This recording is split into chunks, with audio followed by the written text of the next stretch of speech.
Ngikubingelele mbukeli ngiphinde ngomukele kwesimanje sekulethela indaba efika ngaso isikhathi umalume wakhe lapha ke uqiniseko uyakhuza ke uyavala ngempela ukuthi ke labantu ke abakhuluma ngale camera okuthiwa iyabona yena ke umuntu okuyena ke owabulala ke yena ke usiqiniseko umfuka Mvelase lapha ke ayehlala khona uthi ke leyo ndaba ke ayiyeke ngempela ngoba kuyoze kubulawe abantu ke abangazi lutho nabanikazi ke bayo leyo camera sekungaze ke bekwazi ke ukuthi belimale umalume kasiqiniseko nansi ke ivideo yakhe lapho ke ekhuza khona ngokusobala ukuthi cha ayiyeke ngempela labantu abakhuluma lento abayiyeke ngoba lokhu kuzobolalisa ke abantu ke abaningi nansi ke ivideo yakhe lapha ke umalume kasiqiniseko ekhuza ngempela ke kuwona ke lapha ke uTikTok noma ke einkundleni zokuxhumana kulabo ke ababanga umsindo ngayo ke le ndaba yecamera okuthiwa ke iyabonakala ke iyacula lapha ke ukuthi ke ubani ke yena ke owabulala yena lapha ke usiqiniseko umbukeli siyabonga. Angibingelele bafowethu nodadewethu cha lo saphawula kuseyena manje masiqiniseke noma besithi asifune kuza kuma social media nesimo sokuthi besisaqhubeka nokuzila somndeni kodwa sokunezinto ezisiphoqayo ukuthi asisondele ku social media mhlawumbe seyibeka ebeka abanye abantu impilo yabo engcupheni.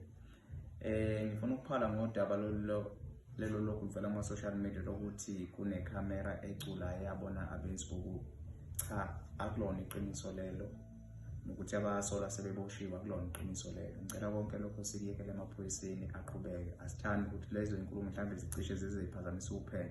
ngaphezulu kwalokho kayisaphazamisa ukuphenyo kuphela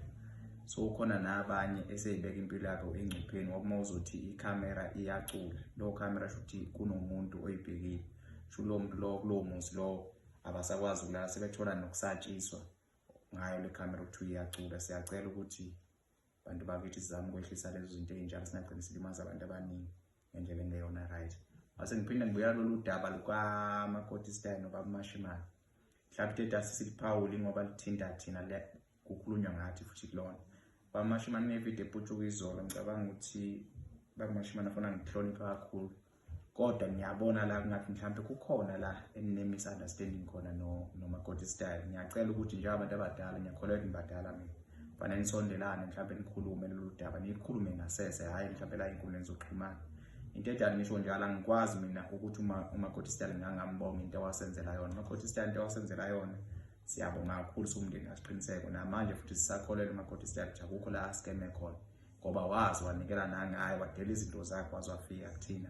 waphindwa wabamba iqhaza wazasebenza nje physical ochaza ukuthi umakoti style thina simbona nje umuntu oloko namanje ngesikwazi ukundlela amandla akhe. Siyabonga kakhulu esakwenzela umakoti style ilokho bengithi ngidlula. Ngiyacela baMashimane ufonele umakoti style nikwazi ukulungisa lolu daba namanje ngisase umndeni asiqiniseko. Siyabonga ukwenza umakoti style akukho la sibona khona siqole khona. Siyabonga kakhulu.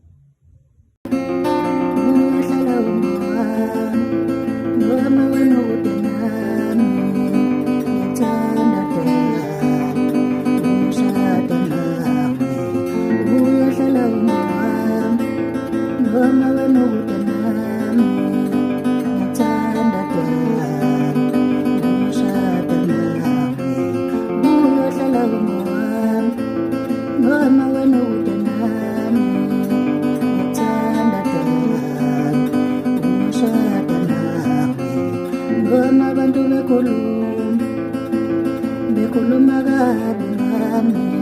ngicela ungabanaki ushada nami noma abantu bekhuluma kabi ngicela ungabanaki ushada nami uyahlala umoya